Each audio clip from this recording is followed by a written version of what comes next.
Internal devaluation is an economic and social policy option whose aim is to restore the international competitiveness of some country mainly by reducing its labor costs, either wages or the indirect costs of employers. Sometimes internal devaluation is considered as alternative to standard external devaluation. Although social implications and speed of economic recovery can significantly differ between the two options, internal devaluation was first considered during the Sweden economic crisis during the 1990s and Finland's accession to the European Union in 1995. Internal devaluation gained popularity during the economic recession of 2008 to 2010 when several countries pursued such policies with aim to restore competitiveness and to balance national budgets. While internal devaluation is discussed by several publications in the magazines The Economist and The Wall Street Journal, generally there is lack of peer-reviewed research. That is why the widely discussed eventual success of internal devaluation is considered as urban legend or, in worst cases, as political propaganda by neoliberal Keynesian economists. Latvia is often named as a successful case of internal devaluation by popular media, although its poor performance in the international development indices as well as severe emigration proved the negative impact of internal devaluation on the development of the human resources and the potential GDP.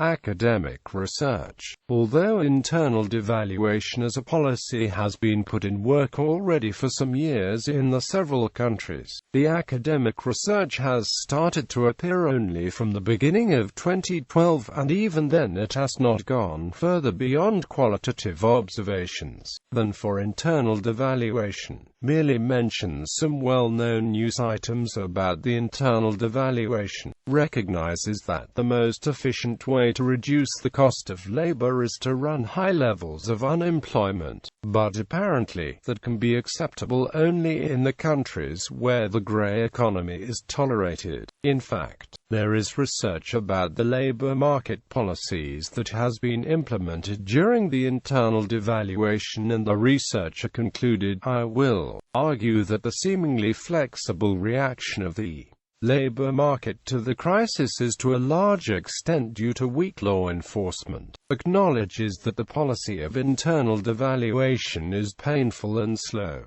Currently is the most exhaustive manuscript about internal devaluation. It acknowledges that the internal devaluation can be politically costly and that it requires that the labor market institutions need to allow for more flexibility, and more product in market competition is required. But it misses the point that the development of the human capital cannot occur without the necessary investments. It also mentions the limitations of what can be achieved by the internal devaluation. Internal devaluation can result in the interesting trap of no downward wage adjustment as the flexible part of earnings vanishes.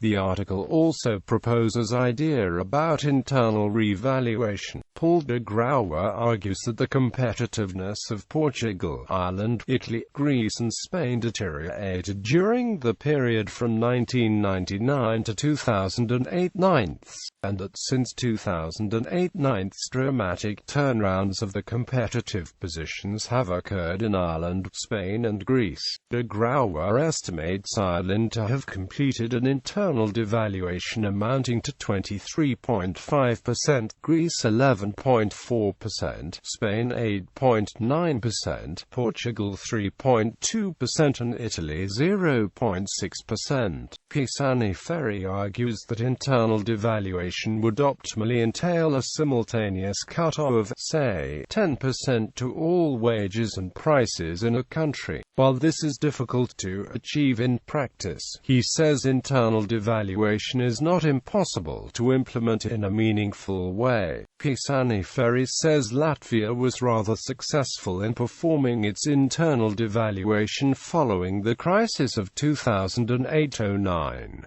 While the process was painful, in terms of unemployment and wage cuts, exports did pick up, the external deficit was eliminated, and Latvia's economy returned to growth. Another alternative is to cut taxes, hence making labor costs cheaper. Criticism. According to critics, the eventual success of internal devaluation is based on several myths. Some of them arise from the poor knowledge of the economics by the general population, and some are introduced by the politicians and the think tanks that support them. Myth 1. It is necessary to create harsh conditions for employees and unemployed to increase the productivity of the workforce.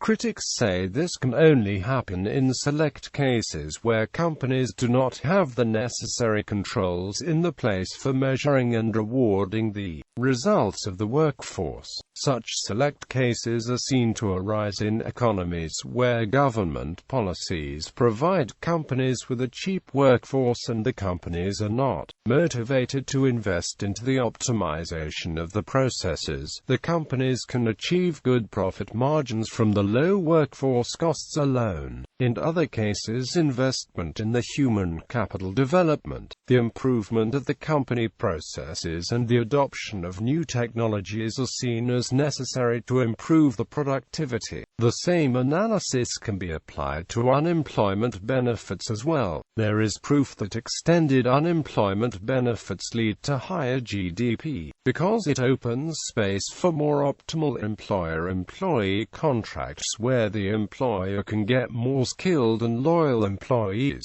Extended unemployment benefits usually lead to the higher unemployment as well, but it can be good for the economy, because unemployed people can invest more in gaining skills and knowledge and pursuing for the better workplaces that it could be possible if benefits had not been in place. Some proponents of internal devaluation are right-wing politicians who do not believe in investments made by government, but their ideological imagination can be put in perspective if one considers the persistent calls of the European Central Bank and other notable institutions not to reduce government investments during expenditure cuts when fiscal consolidation is done. Myth 2. Sovereign default is the ultimate evil of the economy of one's country.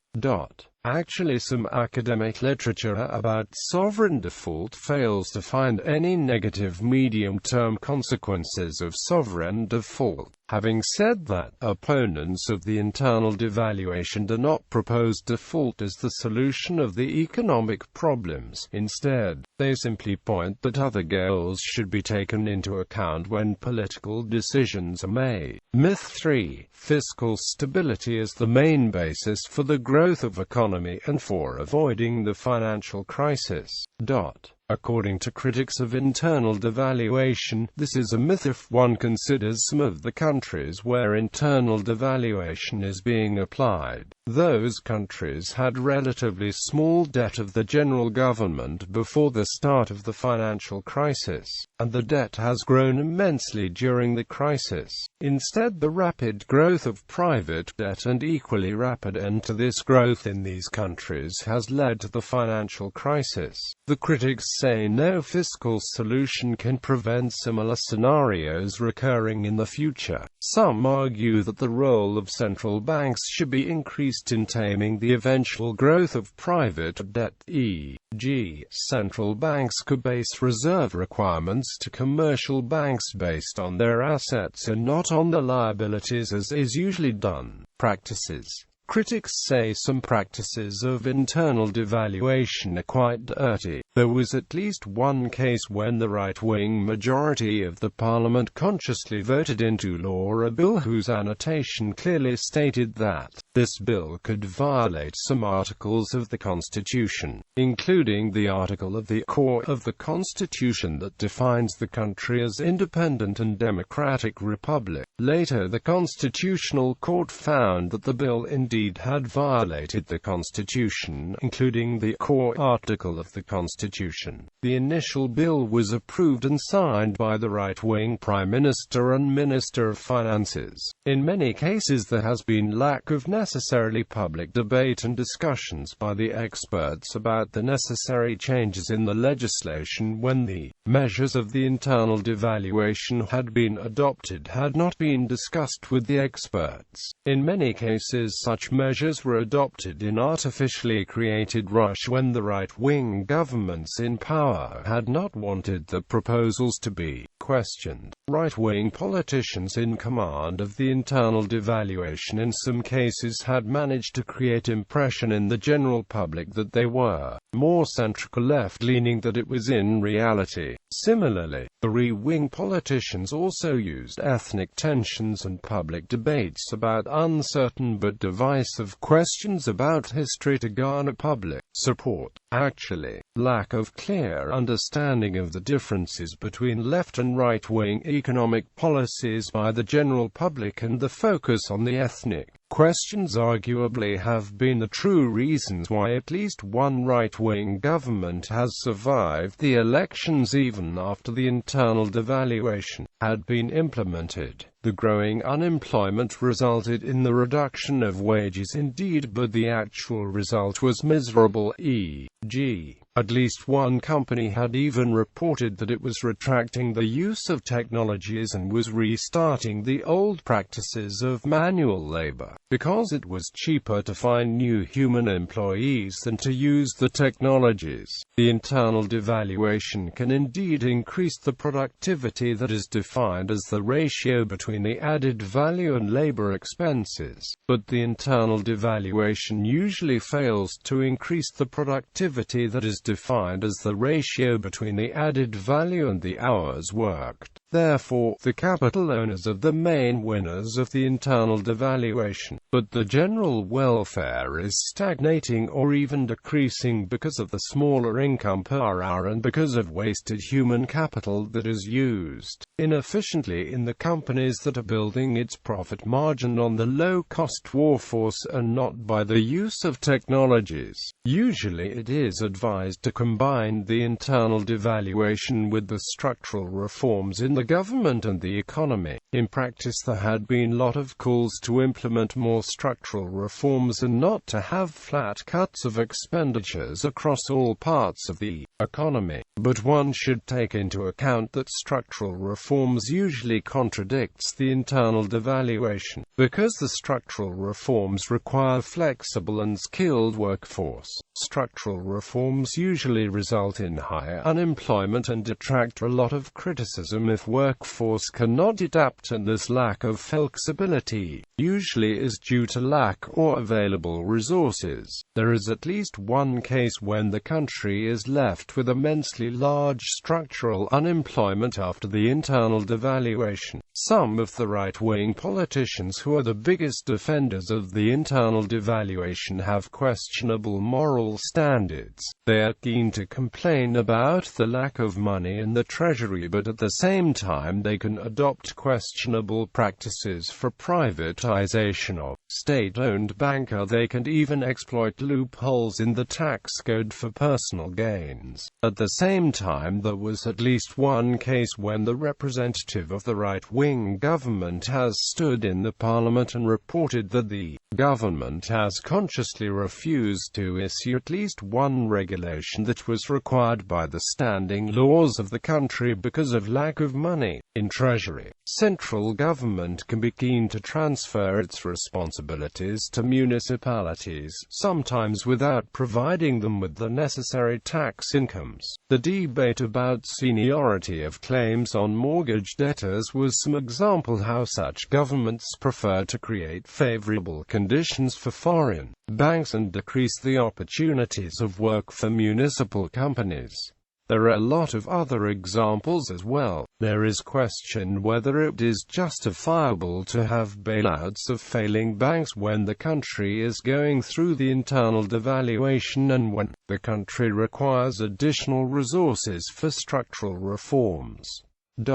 future. There are cases when the internal devaluation can be seen as the right solution indeed, e.g. for some countries which participate in the monetary unions and for countries whose currencies are considered to be already undervalued. But in both cases the internal devaluation can be no more than the substitute for the more profound and effective measures which should be taken. E.g., one should greatly improve the movement freedoms for workforce, goods, services and capitals for the monetary unions to attain the situation where the single currency regime functions smoothly for all the regions, some of which are in the different positions of the economic cycle than others. The estimation of any political decision should take into account the global development of the economy as well, e.g. one can consider the total income and how it is split into the two parts, the income from the capital and the income from the labor. One can observe that the share of the total income that is generated by the labor has declined by some 10% in the last decade or so. This can be partially attributed to the decreased workforce costs, but large part of this can be attributed to the development of the technologies. Therefore, if the internal devaluation is all about the costs of workforce, then it can be dreadful for the future, because the future economies apparently will require more and more skilled workforce, and companies will adopt technologies for all the job positions where it will be profitable, and therefore those work positions will be lost for employees altogether.